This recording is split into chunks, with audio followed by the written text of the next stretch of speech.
Hello everyone, welcome back. I hope you all are doing great. In today's video, we are going to solve correction of errors.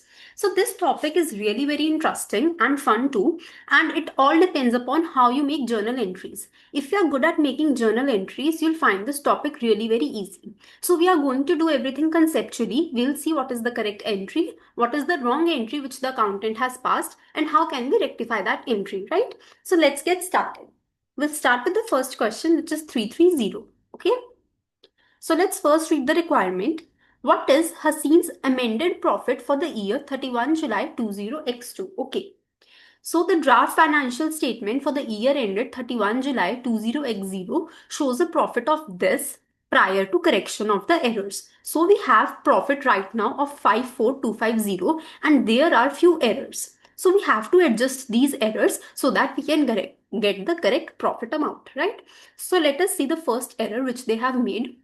Cash drawings of 250 have not been accounted for. All right. So now see, we have been given the profit. So we get the profit from our statement of profit and loss account, right? We have the statement of profit and loss account. Here we write all the expenses and over here we write all the incomes, right? And then we finally get our profit figure, okay? And they are saying that we have not recorded drawings, okay? We have totally forgotten to include these drawings. But these drawings do not have any impact on our statement of profit and loss. Rather, they go to statement of financial position, okay? We prepare our statement of financial position where we record our capital and liabilities and we record our assets, right? So these drawings are a reduction from our capital, okay? We have capital over here and we show drawings as a reduction from the capital. So did you see that these drawings do not have any impact over here in our statement of profit and loss? Okay, so we have omitted these drawings, but they do not impact our profit. So that's why we would ignore this error, okay? Now next. So we will not adjust this, okay? Let's move on to the second point.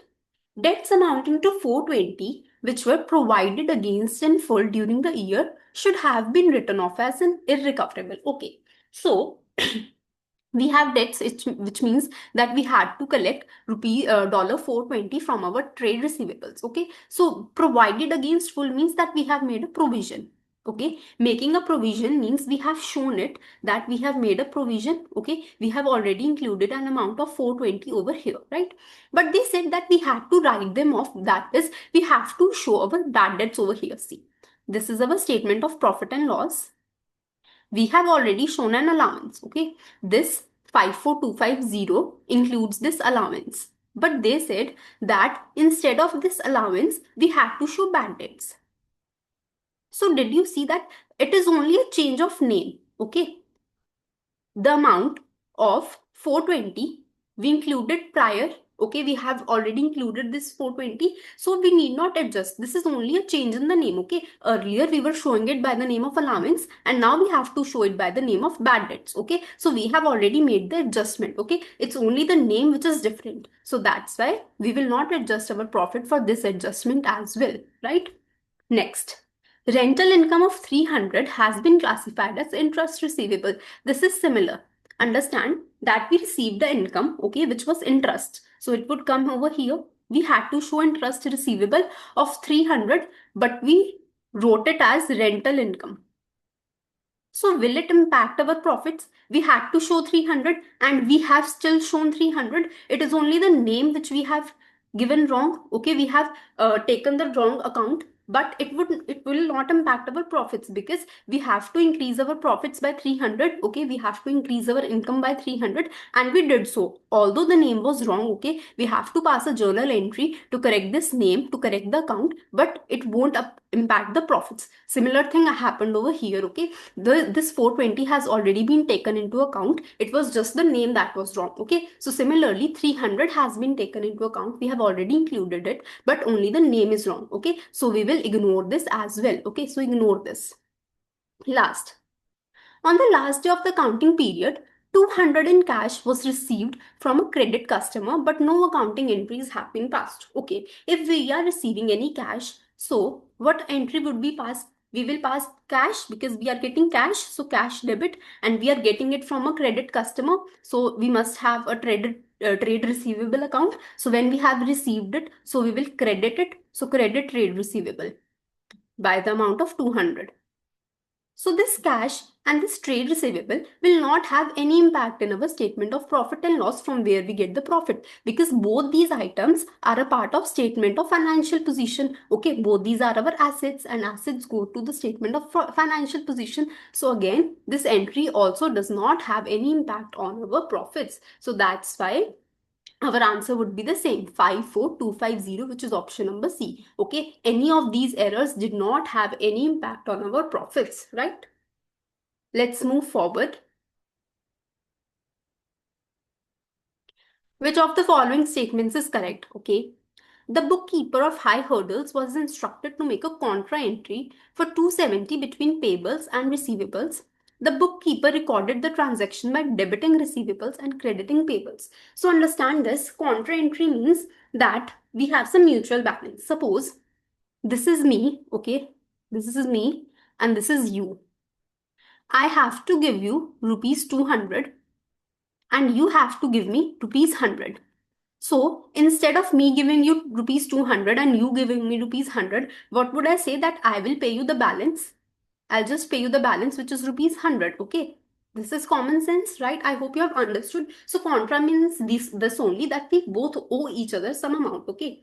So I'll write over here, whenever we have a contra entry, we cancel the mutual balance. Okay, initially or originally I would say that trade receivables have a debit balance, so I have to cancel it. So I would credit trade receivables and I would debit trade payables, because trade payables originally have a credit balance. So in order to cancel it, I'm debiting it. Okay, and why am I canceling? Because these are the mutual balance. Okay, these exist in accounts of both the persons, like over here which I explained to you. So this is the correct entry which should have been passed. This is the correct entry. Okay. And we have to write over here 270, 270. Okay. But what was the wrong entry which was passed? They actually debited trade receivables by 270 and they credited trade payables by 270. They increased it. Okay, the accountant has wrongfully increased both of these. Okay, so what should be the rectified entry? The rectified entry should be, we should have debited it and we should have credited it. Okay, so we would debit trade payables and we would credit trade receivables. By what amount? See, they have wrongfully increased it. So first we have to cancel the effect of this and then we have to record this 270 also. So it means that we would take 270 twice. Okay, firstly I am cancelling the effect of the wrong thing which was done and then I'm doing the right thing. Okay, so that's why 270 multiplied by 2. So both times over here. Okay, so that would come out to be 440. Okay, I hope you have understood what has happened. The correct entry is to cancel trade payables and cancel trade receivables, but the company has wrongfully increased both of these. Okay, so that's why I have to rectify what is the correct treatment of canceling trade payables, that is debiting it, and crediting trade receivables. Okay, and I would double the amount because once I'm correcting the wrong thing and then I'm recording the right thing. Okay, so let us see. Okay. So unless the error is corrected, profit will be overstated. See, this would not impact our profits. Rather, this will impact our net assets. Okay. Net assets means assets minus liabilities. But now see, both our assets and liabilities will be corrected by the same amount of 540. Okay. So neither our assets would be overstated, nor they would be understated. Okay. So understand this. First of all, we will eliminate option A, then we would eliminate option B too, because they have given us 270, but we know that we have to take 270 twice. Okay, which should be 440, 540, sorry. Okay, so ignore this. Then they said that unless the error is corrected, net assets will be overstated. They can't be overstated because assets and liabilities both are increasing by the same amount only. Okay, so this is also not our answer. So this the fourth option is, the error should be corrected. Yes, we have to correct the error, but neither the profit nor the net assets are overstated because we have increased our net assets by the same amount. Okay, we have to correct the error, but it is not impacting our profits or our net assets, right? Let's move forward. Okay, so we have to tell after all these adjustments what would be the current assets and what would be the current liabilities. Okay, let's start by reading the question. At 30 September 20x8, the following items had been omitted. Omitted means that we have forgotten to take them into account. Okay, and now we have to include them in our financial statements. So the first adjustment is on 1 September 20x8, MCD company received 5,000 as a deposit for goods which were dispatched to the customer on 15th October. Okay, so see over here. Here we have current assets and here we have current liabilities. So we have received cash. We have received cash. So that would increase our current assets because cash is my current asset. So first I'm going to increase my current assets by 5,000, right? So I'll write over here 5,000. But now what has happened that I have received cash on 1st September, but the goods would be dispatched on 15 October, okay, which means that I have received cash in advance. Okay, I have received cash over here, but I'm going to dispatch my goods over here on a later date. So don't you think that this is my liability because I have already received cash for a thing which I have not yet performed. Okay, I'm yet to perform my obligation, but I have already received cash for it. So this is my liability. Okay, this is known as contract liability because I have to fulfill the contract. So I'm going to increase my current liabilities by 5,000 also because I have received cash in prior. Okay, I have pre-received the cash. So this is my contract liability, right? Next. On 1 August 20x8, MCD company paid insurance premium of 5,000 for 6 months period commencing 1 July 20x8. Okay, so I have paid cash. So let me reduce my current assets by 5,000, right? But now see over here what has happened that I'll write over here. This is 1st July and this 5,000 has been paid for 6 months.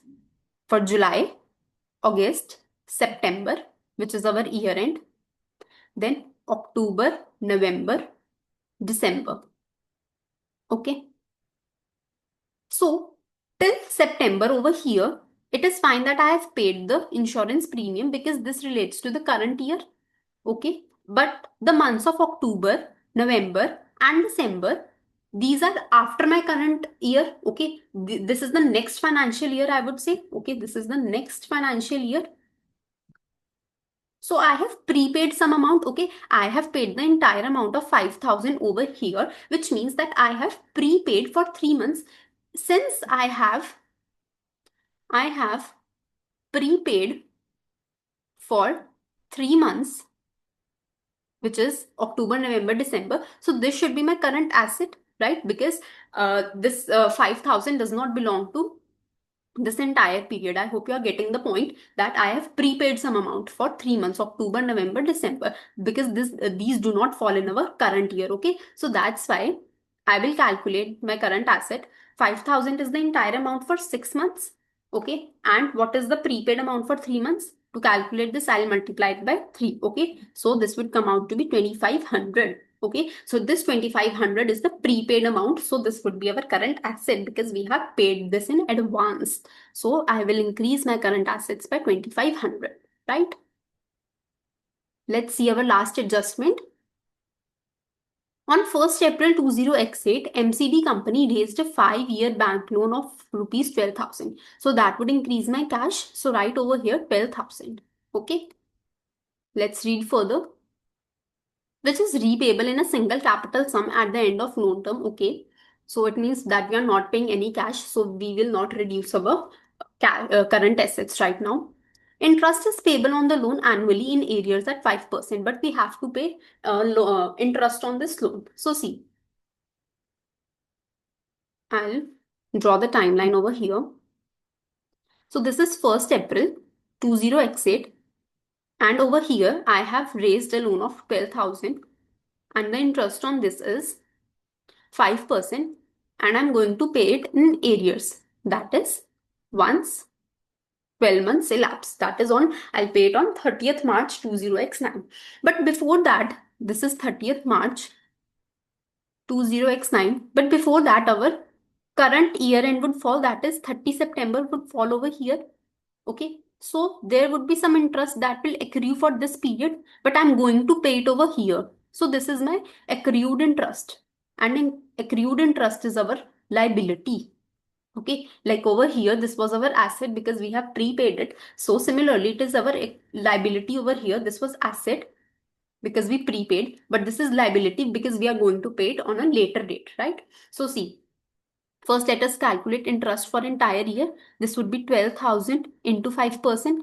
And let us see what would be the accrued interest for this period. So April, May, June, July, August, September. So 1, 2, 3, 4, 5, 6 months. So 6 months fall in our current year. So this is the accrued interest for the current year. Calculate this. So this would come out to be 300. Okay. So $300 is our liability. So increase your liabilities by 300 over here. Right. So this was our premium which we have paid. Okay. Then this was the prepaid insurance. Prepaid premium. This was our loan which we have raised, and this 300 is our accrued interest. So total them now. So your liabilities are 5,000 plus 300, which is 5,300, and calculate this. So these both will cancel. What would be left? 14,500. Okay. So current assets are 14,500 and current liabilities are 5,300, which is option C. Okay. I hope you have understood. If not, you can revisit it once again. Let's do next question. What was the net profit for the year ended 31 July 20 exit after adjusting this error? Okay, so again, we have made some error. Let us see. The statement of profit and loss for a business for the year ended 31 July 20 exit showed a net profit of 57,400, right? So we have a net profit of 57,400, right? It was, a minute. Yeah. It was later discovered that a suite of office furniture had been purchased on 1 February 20x8 at a cost of 15,500 had been charged to office expenses account. So, when we purchase some office furniture, so what should be the journal entry? Debit non-current asset because the asset is coming in, to cash because we are paying cash. Okay, so this should be the correct entry and its impact would go into statement of financial position by 15,500. But what wrong entry did they pass? They passed the entry of debit expenses to cash, 15,500. So they have wrongly increased the expenses, and increasing the expenses means our profits would have declined. Okay, so let's add back this 15,500 because they have wrongly increased the expenses. So we have to bring down our expenses so that we can increase the profits. Okay, so in order to increase the profits, let's add this 15,500 over here. Okay, I hope you have understood why we are adding this, because this should not have been deducted. Okay, this 15,500 is reducing our profit. So now we should increase our profits. So they are the wrong thing which they did. We have corrected it by adding over here. Okay. Now let's read further. This furniture has an estimated life of 10 years with an estimated residual value of 1,500. Okay, so see now, this 15,500 is our asset and we have to calculate depreciation. So they recorded this 15,500 as an expense. So they did not record any depreciation. So we have firstly corrected this 15,500. But now we have to include depreciation on this. Okay. So what is the formula for calculating depreciation? It is cost, which is 15,500, less the residual value, which is 1,500, divided by the useful life, which is 10 years. Okay. So let us calculate this. 15,500 less 1,500 divided by 10. So depreciation is 1400, but this is for the entire year. Okay, and they have said that we have to charge depreciation on monthly basis. So our we have purchased on 1 February and the year end is 31 July. So let us see how many months these are. February, March, April, May, June, July. So these are 6 months. So multiplied by 6 and divided by 12. So our depreciation is 700. So we have to reduce our profits by 700. So deduct 700 from here. Okay, this is our depreciation. So now total it. Let's see what's coming out. 57,400 plus 15,500 less 700. So the correct answer is 72,200. All right, let's move forward. Which of the following item is an error of principle? So understand, error of principle means that our accounting concepts are broken. Okay, we are applying wrong accounting concepts. For example, that just like we did over here, that they purchased an asset. Okay, they purchased an asset. So the entry should have been to debit the asset and credit cash, but instead they debited the expense. Okay, they increased the expense and credit cash. So this is the error of principle because they have wrongly applied the rules of accounting. Okay, so this is known as principle error. Okay, when the accounting concepts are broken. So let us see. A gas bill credited to gas account and debited to bank account. So what did we do? We paid some gas bill and we debited it to the bank account and credited it to the gas bill. So this is not principal error because we have just passed a reversed entry. Okay, we should have debited gas bill and we should have credited cash. So this is just a reverse entry which they have passed. Okay, so this is not an error of principle. Next, the purchase of non-current asset credit to asset account and debited to payables account. So what did they do? This is again a reversed entry which they have passed because the correct entry should have been to debit non-current asset when we have purchased and credit payables if purchased on credit, but they did the reverse thing. They debited the payables and credited non-current asset. So this is again not an error of principle. Next, a purchase of non-current asset debit to the purchases account and credited to the payables account. So see, when we are purchasing non-current asset on credit, so the correct entry should be to debit the asset and credit payables because we are purchasing on credit. But what wrong entry did they pass? They debited purchases. Okay, they increased their purchases and credited payables. So now this is error of principle because they didn't know which account to debit. Okay, we should have debited asset. We should have increased our assets, but they have increased the purchases. So this is error of principle. So this is option C. You should know all the types of errors, which is error of omission, transposition, okay, and then commission. All these are your errors. So you should know about all of these errors. Then only you can identify which is the wrong one. Okay. Let us see next question. Tirath, who is registered to account for sales tax, received a purchase invoice from a credit supplier for 750 inclusive of sales tax of 20%. Okay. When processing the invoice, Tirath recorded only the invoice total and did not account for the sales tax. Right.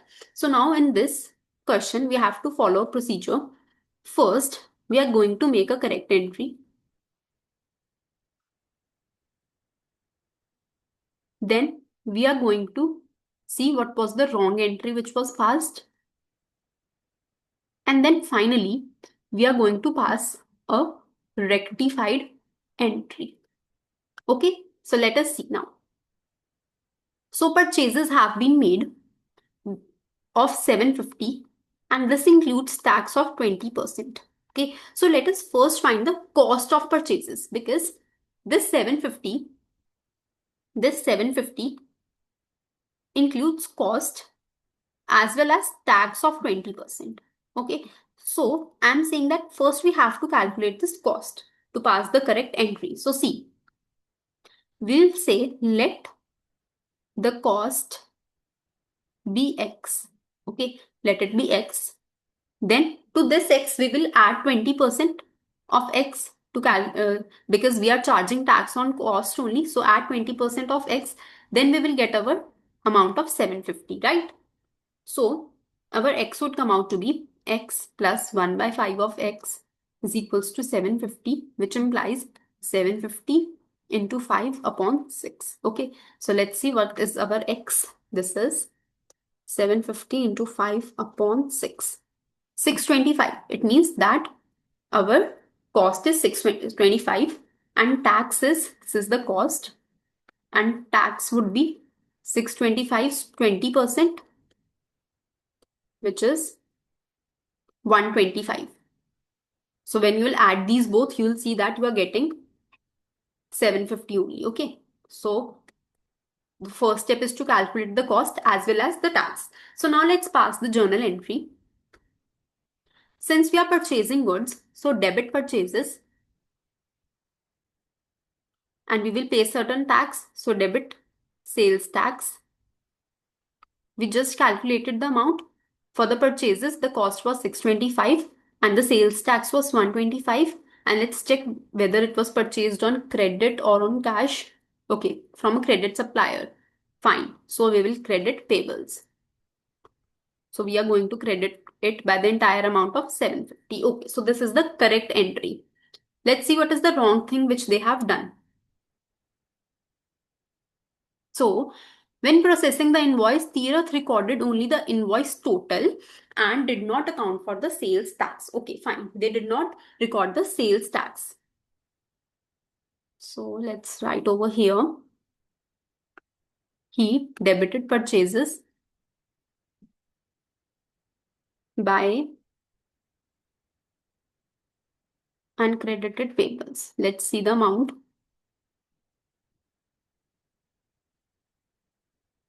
See, here they have written invoice total. Invoice total means at $750, he has recorded the entire amount. Okay, 750 over here and 750 over here. Because the invoice total was 750, which includes the cost as well as the tax, right? So let's see the rectified entry.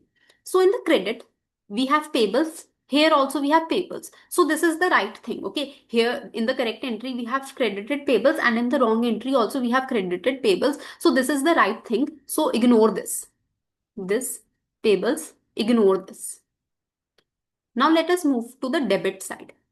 In the debit, see. In the wrong entry, did he debit sales tax? No, he did not. So we have to debit sales tax over here. So write debit sales tax by the amount of 125. And now see, we have to debit purchases by 625, but he has debited purchases by 750. So he has overstated the purchases, right? Because we should have debited it by 625, but he has shown a bigger amount of 750. So in order to correct this, since it is overstated, now we have to bring back it to the original position. So I'm going to credit purchases because it was overstated. So now I'm going to bring back it to its original position. So we have recorded 750, but it should be recorded at 625. So what is the overstatement? It is of 125 again. Okay, so your correct rectified entry would be debit sales tax 125 and credit purchases of 125. Okay, so let us see which option is this. This is option B. Debit sales tax 125 because he didn't debit, and credit purchases by 125 because it was overstated, right? Let's move on to the next question. Maxi, who is registered to account for sales tax, received a purchase invoice from a credit supplier of 3,300 plus sales tax of 20%. Now see, this question is different from the above question in the sense that in this question, the 750 included the cost as well as the tax. But here, 3,300 is the cost. This is the cost. And we have to calculate tax on this 3,300. Okay. So this would be 3,300 multiplied by 20% to get the tax amount. Okay. So this would be 660. Your tax would come out to be 660. Okay. Fine, let's see. When processing the invoice, Maxi recorded only the gross invoice and did not account for the sales tax. So gross means including tax. Okay, fine. Let's make the entry for this as well. We'll follow the same procedure. Correct entry, wrong entry, and then rectified entry. Okay, let us see. Question 336, right? Okay. So purchases have been made. So the entry would be debit purchase, debit sales tax, and credit payables. So the cost was 3,300. Then we calculated our tax on this, which was 660. Okay. So the total payables would be, let me calculate, 3,960. Okay, fine. Let's see now the wrong entry which has been passed. So Maxi recorded only the gross invoice amount and did not account for the sales tax. So what did she do? She debited purchases by the gross amount. Gross amount means including the sales tax of 3,960. Okay, and she did not pass any entry over here for the sales tax, and then she credited payables by the entire amount of 3,960. Okay, so let us see what would be the rectified entry. So similarly, we'll ignore these payables because we had to credit it by 3,960 and we have credited it by 3,960, so ignore it. Now, what did she not do? She did not debit sales tax. So write over debit sales tax by 660, and she has again overstated the purchases. So now we are going to bring back it to its original position. So credit purchases by the difference of 3,960 less 3,300, which is again 660. Fine. So let's check which option number is this.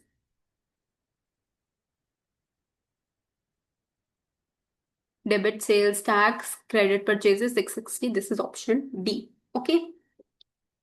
So both these questions are similar, but you just have to see whether the sales tax is included or not. Fine.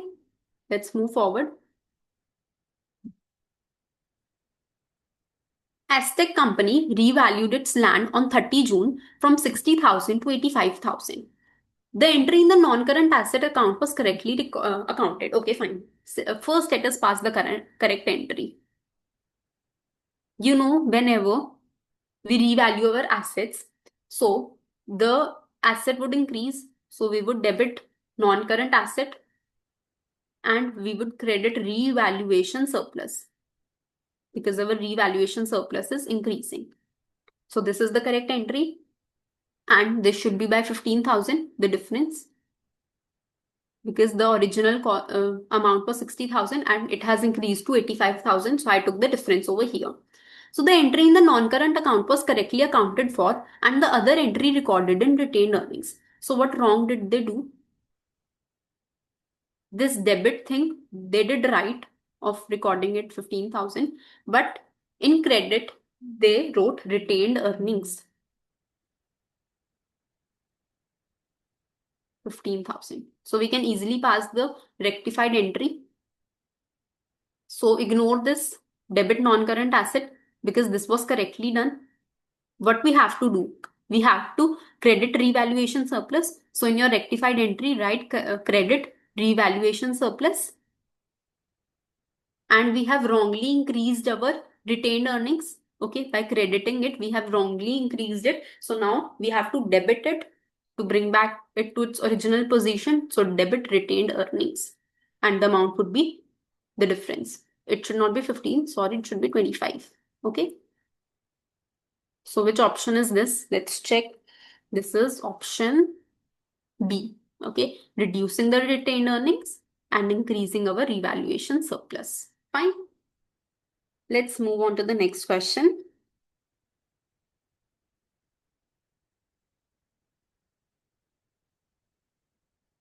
Okay, question number 338. When recording the purchases of goods from a credit supplier, Lime Company posted the gross cost of 1500 to purchases and payables journal ledger. Both the supplier and Lime are registered to account for sales tax at 20%. So I guess this is the same question which we have did. Okay, we have already done two questions. See the question number 335 and 336. So this seems to be similar. So you can try it. And still you get confused, you can ask in the comment section. Let's move on to question number 339 now. What journal adjustment should Peach Company make to correct this error? Let's see. Peach Company returned faulty goods to a supplier and received a credit note from the supplier. Okay. When recording the credit note in the accounting system, Lime Company omitted to account for the sales tax and instead posted the gross amount of 1296 to return outwards account. Okay. Both Peach Company and supplier are registered to account for sales tax at the rate of 8%. So Peach Company has purchased certain goods and now he has returned these goods because they were faulty. So let us pass what should be the correct entry for this. Correct entry.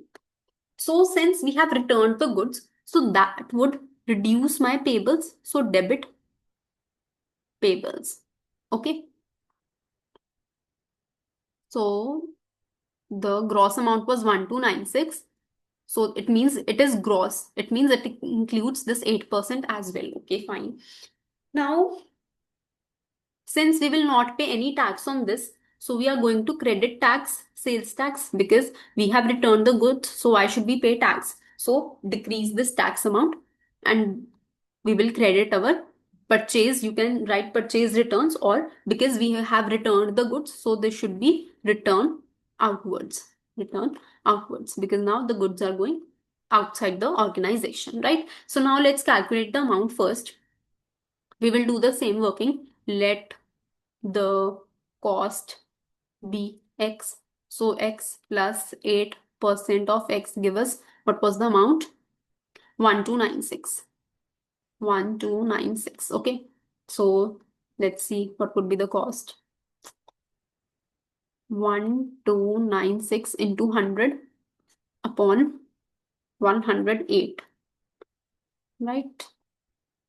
Let's see. 1296 into 100 divided by 108. So the cost is coming out to be 1200. So you can calculate tax on this. Tax would be 1200's 8%, 96. Okay.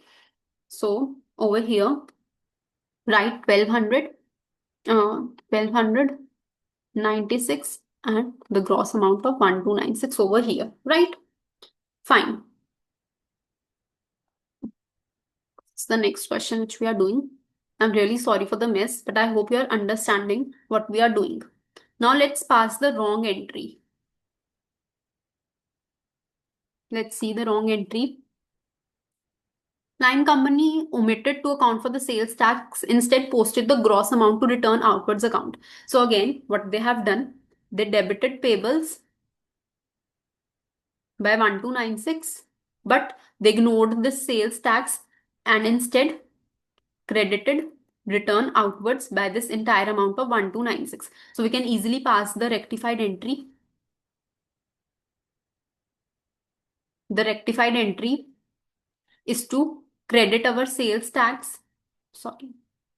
No, this will not come over here. So see, debit payables over here, it's coming at 1296, and here also it is coming at 1296. So ignore this. They did not take the sales tax. Okay, they did not credit sales tax. So let me credit sales tax by the amount of 96. Okay, and the return outward should have been at 1200, but they are showing at a higher amount of 1296. Okay, so return outwards have a credit balance. This is overstated. So in order to bring it to its original position, I'm going to debit it now. So debit return outwards by 96. Okay. The options are actually wrong over here. Okay, so note that the correct answer would be to debit return outwards because they have overstated it, and credit sales tax because they did not include the sales tax, and the amount should be 96. Okay, so all the options are wrong over here. Let's move forward to the next question. When recording a contra entry for 2000 in journal ledger, Lemon Company correctly recorded it in payables account and recorded the other entry in allowance for receivables. Both Lemon Company and other party are accounted for sales tax of 20%. So since both the companies are registered for 20 the sales tax, it means that this 2000 already includes the sales tax of 20%. So we will not make any adjustment for this tax because this 2000 already includes the tax thing. Okay. So this question is again easy. Payables thing was done right, but what was wrongly done? That is they passed the credit to allowance. So now we will debit it. Okay. So debit allowance for receivables by 2000, and we should have credited receivables, so credit receivables by 2000. Okay, so this should be option D. Okay, you can pass the entry by correct entry, then wrong entry, then rectified entry. I have told you the shortcut because we have already done so many questions, so I hope you can relate to what I'm saying now. Okay, let's move on to the next question. When recording a purchase invoice for the repair of a laptop from a credit customer, Orange Company recorded it as an addition to non-current assets. Okay. The cost of the repair was 500, on which sales tax was charged at 15%. Orange Company is registered for account of sales tax. Fine. Let's quickly do this. So, correct entry. Since we are making repairs, so this is an expense. So, debit expense, we have to pay tax on this. So debit tax and credit cash because cash will be paid. Okay, we are not paying cash, but rather we are doing it on credit. Fine. So we will write over here debit, credit, payables. Okay, let's quickly calculate. So the amount of cost of repair is 500. So write 500, and we have to charge 15% on this. So which means 500, 15% we have to calculate. So this would be 75. So right over here 75. So the entire payables are 575. Fine. So let's see what wrong thing has been done. Again, they did the same thing of increasing the non-current assets. So they increase the non-current assets. Where was it given? When recording purchase invoice, Orange Company recorded it as an addition. The cost of repair was 500, on which sales tax was charged at 15%. Orange Company is registered for sales tax. Okay, fine.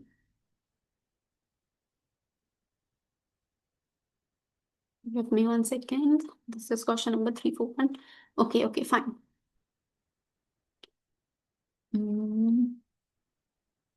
Right. So they have increased it by 500. Then they have, since we are not given any information about tax, so we will assume that they have taken the tax effect separately and written over here 75, and they have credited payables. Okay, by 575. So see, they have correctly done this payables thing. So we are going to ignore this. And again, they have correctly done this tax thing. Nothing was given to us in the question. Okay, in the previous questions, they have told us that they have omitted to take sales tax. So that's why we were adjusting. But over here, they did not say anything about tax. So we will assume that they have done this correct. So what wrong did they do? The wrong thing which they do is they did not record this. They did not record this repair expense. So we are going to record this debit repair expense by 500, and they wrongly increase the non-current asset. So now we are going to reduce them. So credit non-current assets because non-current assets have a debit balance. So now since we are reducing it, so now we will credit it by 500. Okay. So let's see the options. Debit repairs by 500 and credit non-current assets by 500. Okay. Let's move forward. Okay, fine. Only two questions are left now. Question 342. When recording a sales invoice for a credit customer, date company recorded the net amount as 1000 instead of 100. Date company is registered to account for sales tax. Okay, now we have made sales to a customer. So, give me 1 second. Yeah. So, see, we'll do the same thing. First, let us pass the correct entry. We have made sales. So, debit receivables, credit sales, and credit tax. Okay. Net amount. This 1000 is net amount, which means that it does not include the tax thing. So the correct entry should have been at 100 because they have wrongly uh, taken it at 1000, but the right thing is 100. So I am going to write over here credit sales by 100. Okay, so this is the net amount. So what would be the tax? The tax was 10%. So calculate 100's 10%. This would be 10 only. So I'm going to debit my receivables by 110. Okay. So this is the correct thing. What wrong entry did they pass? Debit receivables. They took the wrong amount. Okay. The journal entry was right, but the amount was wrong. They credited sales by 1000 instead of 100. They wrote 1000. They added an extra zero. So they would calculate tax on this 1000 only now. So the tax amount would be 100, which means the receivables are standing at 1100 now. Okay, 1000 plus 1100. So now let's pass the rectified entry. See, the receivables should be 110, but we have overstated them and now we are showing it at 1100. Okay, so this is overstatement. What original balance does receivables have? They have the original balance of debit. Now they are overstated, so we have to correct it. Now in order to bring back to its original position, we are going to credit it. Okay, so credit your receivables by the difference amount. So 1100 less 100. So this would be 990, right? 1100 less 100. No, just this. Oh, sorry, this was 110, right? So 1100 less 110. Yeah, 990. Fine. So sales are also overstated. So sales have a credit balance. So in order to bring back to its original position, I'm going to debit sales, okay, by the difference amount of 1000 less 100, which is 900. And I've also taken tax extra. So I'm going to debit tax now by the difference amount of 100 less 10, which is 90. Okay, so this is the correct entry, or I would say the rectified entry. So just a second. The net amount. Yeah, so this is option D. Debit sales 900, debit sales tax 90, and credit receivables by 990. Okay, fine. Now, finally, we have our last question 343. So, Tangerine Company made a sale to a credit customer for 500 plus a sales tax of 40%, which was recorded correctly in the journal ledger. Okay. The customer subsequently returned half of the goods as they were damaged upon their receipt. Okay. So, this is sales inward, or I would say, sorry, return inward, because we had made some sales, but now the customer is returning it. So goods are coming in the organization. So this is return inwards. Okay. So see, sales have a credit balance, but now sales are getting reversed. So return inward is going to have a debit balance. Okay. So let us pass the correct entry first. Correct entry. So the correct entry would be to debit return inwards, or I can say sales return. Okay. Debit sales tax because now I can't collect tax on these goods, and I'm going to credit my receivables because now my receivables have been reduced. Okay, earlier I would have collected a higher amount, but now since the customer has returned goods to me, so now my receivables would decrease. Okay, so let me see the amount that would come over here. So the sales were made for 500 and now half the goods are returned, which means 500's half is 250. So over here, my return inwards would be 250. Okay. Now let's calculate sales tax on this. So 250 is 40%. Let us see. 250 is 40%. This is 100. So I'm going to reduce my sales tax by 100. So my receivables are going to decrease by 350, which is 250 plus 100. Okay. Fine. Let us see. Let's read further.